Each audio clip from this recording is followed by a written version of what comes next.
नमस्ते भाई, आप सबको, भाई और बहनों। आज मैं आपको ओशो की कहानी सुनाऊंगी।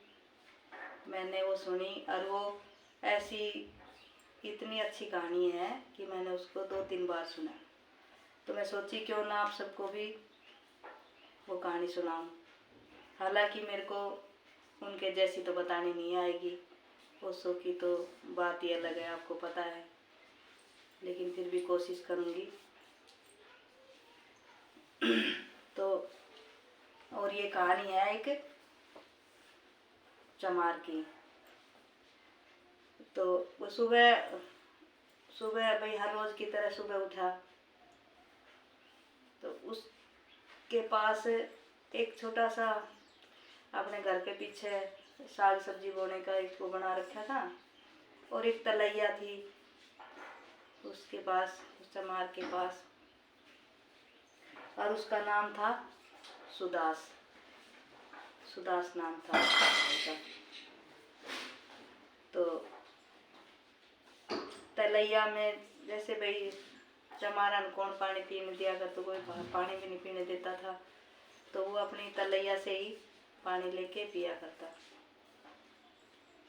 तो उस दिन रात को सो गए, सो के सुबह उठे तो उनकी जो पीछे उनने बगीचा बो रखा था साग सब्जी का, छोटी सी अपनी वो फूल वगैरह लगा रखे थे, तो उनमें इतना सुंदर फूल, बहुत ही सुंदर फूल और बहुत बड़ा फूल।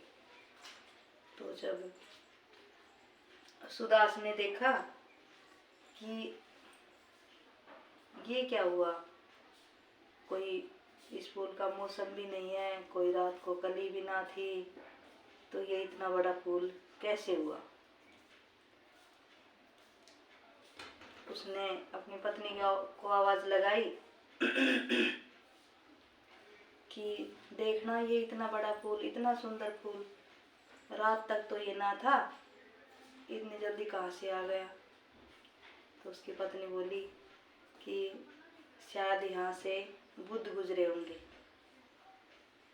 तो उसको यकीन ना हुआ, कहने लगा नहीं, ये चमारों की बस्ती है, यहाँ से बुद्ध कैसे जा सकते हैं, और यहाँ से तो कभी बुद्ध गए ही नहीं। फिर भी उसने भाई तलाश करी, आस पड़ोस में पूछी, तो किसी ने बताई कि भाई हाँ, कल रात यहाँ से बुद्ध का आगमन हुआ था। तो उसने सोची कि भाई मैं गरीब हूँ, सुदास तो गरीब था ही भाई। उसने सोची कि ये फूल क्यों ना तोड़ के मैं इस फूल को राजा को दे दूँ, और सम्राट मेरे को बहुत सारा इनाम दे देगा। तो वो फूल तोड़ के और राजा की तरफ जाने लग गया। और जब सूर्य उगा ही था, तो सूर्य की इतनी चमक थी कि वो सोने का रथ भी सूर्य की तरह चमक रहा था। वो तो फूल लेके सम्राट की तरफ जा रहा था, और सम्राट बुद्ध की तरफ जा रहा था, बुद्ध के दर्शन करने के लिए। तो सम्राट ने रथ रोक के बोला, रथ रुकवाया और बोला कि सुदास, तुम कहाँ जा रहे हो। सुदास ने कहा, महाराज मैं तो आप ही के पास आ रहा था। तो सम्राट ने कहा, सुदास ये फूल तुम मुझे दे दो, मैं बुद्ध के चरणों में चढ़ाऊंगा। तो सुदास ने सोचा कि क्यों ना मैं, बोला जो तुम जितना मांगना चाहते हो ना, वो मेरे को बता दो, मैं उतनी मुद्राएं दूंगा आपको, और ये मेरे को दे दो। सुदास ने कि मतलब कहने की तो झिझक थी, कह नहीं पा रहा था कि मेरे को 1000 स्वर्ण मुद्राएं दे दो।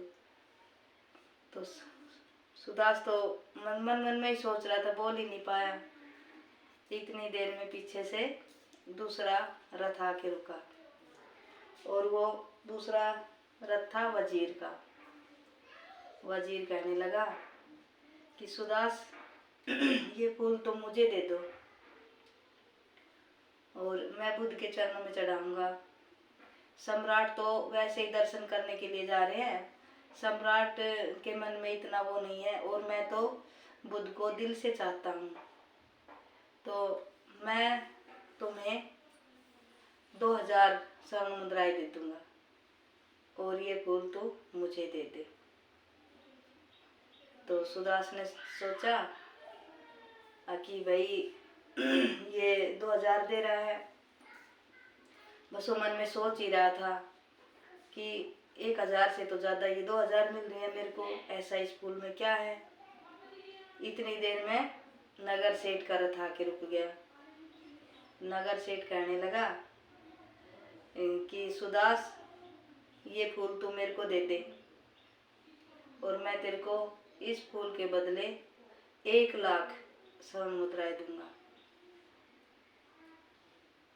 अब सुदास ने सोची कि सम्राट ने 1000 लगाई, वजीर ने 2000 स्वर्ण मुद्राएं लगाई और ये नगर सेठ ने तो 1,00,000 स्वर्ण मुद्राएं लगाई।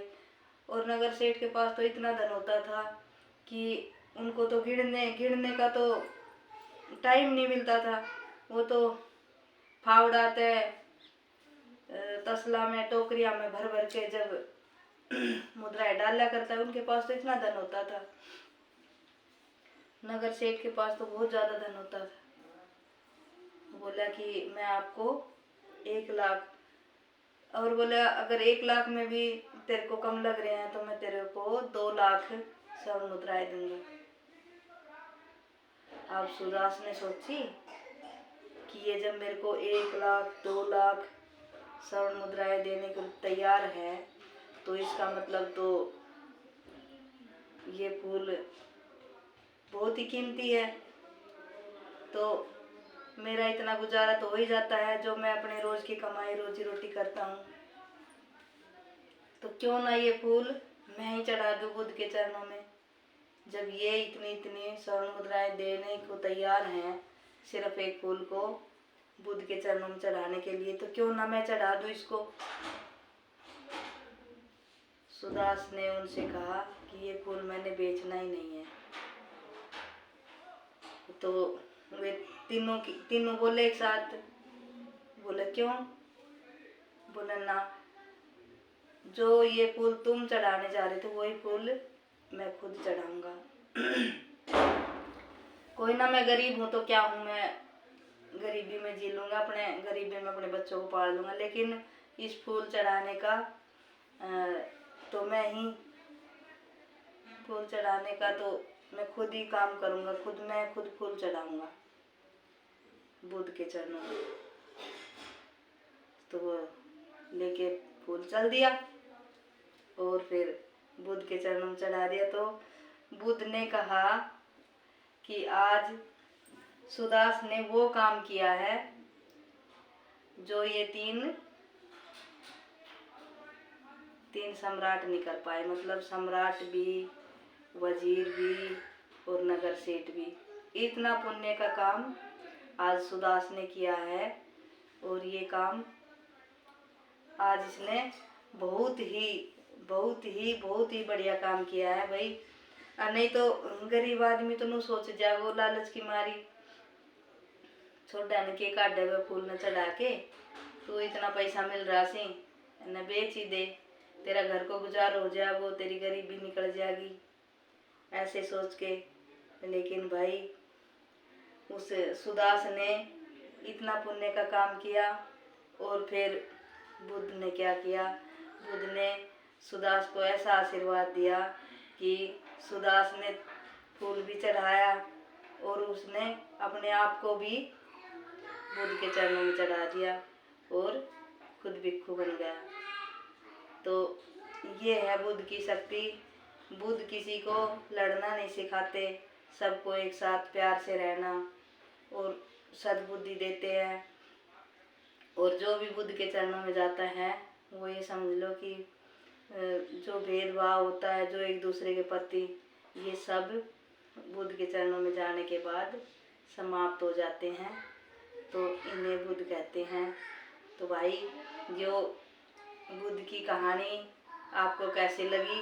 ये ओशो की कहानी है और ये मैंने सुनी थी, इसलिए मैंने आपको भी बताई है।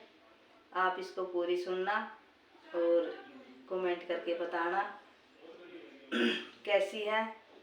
आप सबको बहुत बहुत धन्यवाद दिल से, और नमो बुद्धाय, जय भीम, नमस्ते।